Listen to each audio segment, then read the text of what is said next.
I did not think that Joanna Jedrzejczyk was going to stand in the pocket with Zhang Weili. Never in my wildest dream did I figure that was going to happen. I thought she was either going to come straight forward, try to push through Zhang Weili, get Zhang Weili on the back foot, similar to the way that Tyson Fury just did to Deontay Wilder, or she was going to try to stay on the outside, avoid the strikes, avoid the power of Zhang Weili. Joanna stood directly in the pocket, came in with her 1-2-1 combo, the traditional boom, boom, boom, and then stayed and swung back. She did not break too much ground. Zhang Weili did a very, very, very good job of when Joanna was coming in with her first strike, timing it and coming over the top. This caused Joanna Jedrzejczyk to be pushed back a little bit out of the pocket, but her idea was not to completely back out. Therefore, she was in a little bit of an awkward situation. She would come in with her 1-2, get hit, move a little bit backwards, and then kind of be stuck in a little bit of dead space when then Zhang Weili would, of course, close the distance a little bit further, and we have a 5-round, 25-minute brawl. Another thing that surprised me, kudos to Zhang Weili, the cardio. I made probably about 5 or 6 videos in the weeks upcoming to this fight, and Zhang Weili fans were consistently telling me that, hey, despite her fast twitch muscle fiber, despite the fact that she is built thick, she has the cardio to go 25 minutes. We saw her in previous competitions get tired. And this contest, at the end of every single round, Zhang Weili looked exhausted. I thought for sure she was going to come out from the next round, Joanna Jedrzejczyk was going to pick up the pace, and Zhang Weili was going to falter. But it seemed like that 1-minute break in between rounds was just enough for Zhang Weili to somehow go back to 100%. Now, of course, she wasn't exactly 100%, but my brother Levi is very, very good at this. You watch his fights, it does not look like he gets tired for 1 minute, for 1 second. He tells me, you know what, I'm tired 2 minutes into the fight. I'm exhausted 3 minutes into the fight, but I don't care. It doesn't matter that I'm tired. I found my second win and I keep going. Zhang Weili did the exact same thing in this contest versus Joanna Jedrzejczyk. Joanna Jedrzejczyk towards the end of the fight actually looked like the one that was more tired.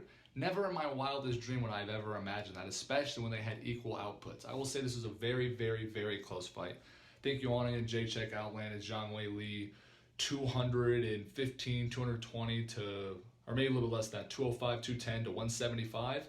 I will also say, though, that the quality of strikes that Joanna was landing versus the quality of strikes that Zhang Weili was landing was quite different.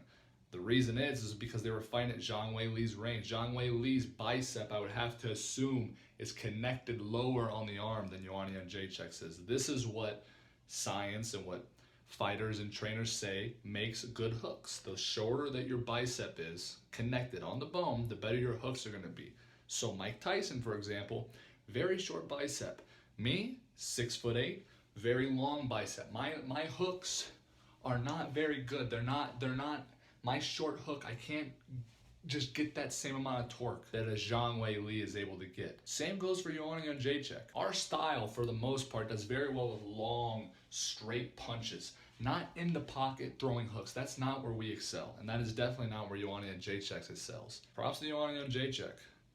I did not think that she was going to be able to stay in the pocket for that long with Zhang Weili. It's honestly a miracle, especially with the humongous hematoma on the head, that Joanna Jedrzejczyk was able to withstand 25 minutes inside the pocket with Zhang Weili. You have to say after this fight that this was an evenly matched fight. Those women were out there for blood for each other, and they were evenly matched. Joanna Jedrzejczyk outlanded Zhang Weili by 30, 40 strikes. And I'm still saying that this was a good decision. Either way, this fight could have went to Joanna, could have went to Zhang. They both deserved to win. I honestly thought, there can't be a majority draw unless someone gets a 10-8 round. And there were no rounds in that fight that I thought deserved to be 10-8. But still, if there's anything closer to a draw in a fight, please let me know. I wonder, I don't know if we see a rematch after that or not. I don't know where we go from here. Zhang Weili will probably get the winner of, actually no, because it's all the way until April until we have Rose Namajunas versus Jessica Andrade. So that's a couple months away, on top of the fact that she's going to have to then have an entire training camp. So that'd be a 4 or 5 month layoff. It's possible. It's possible that Zhang waits for that, Joanna takes a loser out of it, or, of course, we always have game fighters ready to step up to the plate. Joanna Jedrzejczyk looked good. Joanna and Jedrzejczyk had to push through a lot in that fight with a hematoma over the face, getting rocked every time they were in the clinch. That's another thing. The clinch, Joanna Jedrzejczyk was winning the clinch. That is something I also did not think was going to happen. I thought that Zhang Weili was going to be able to outpower Joanna Jedrzejczyk in that clinch at will. Joanna Jedrzejczyk was also able to get up from the takedowns. And this is another thing that we talked about prior to this fight, us and my fans, you guys in the comment section down below. Joanna Jedrzejczyk is very susceptible to trips. She always has been. Traditional wrestling, the shot, Joanna is very, very good at defending. But the trip, she's been shown to be a little bit lackluster in her defense to them, which is what happened. She got tripped a lot in that fight, but she got right back up. Every single time, immediately back up. These are my first thoughts in this video. I'm going to go back, rewatch it, do a detailed breakdown and analysis of this fight. Please stay tuned for that. And remember, as a wise man once said, stay combative, my friends.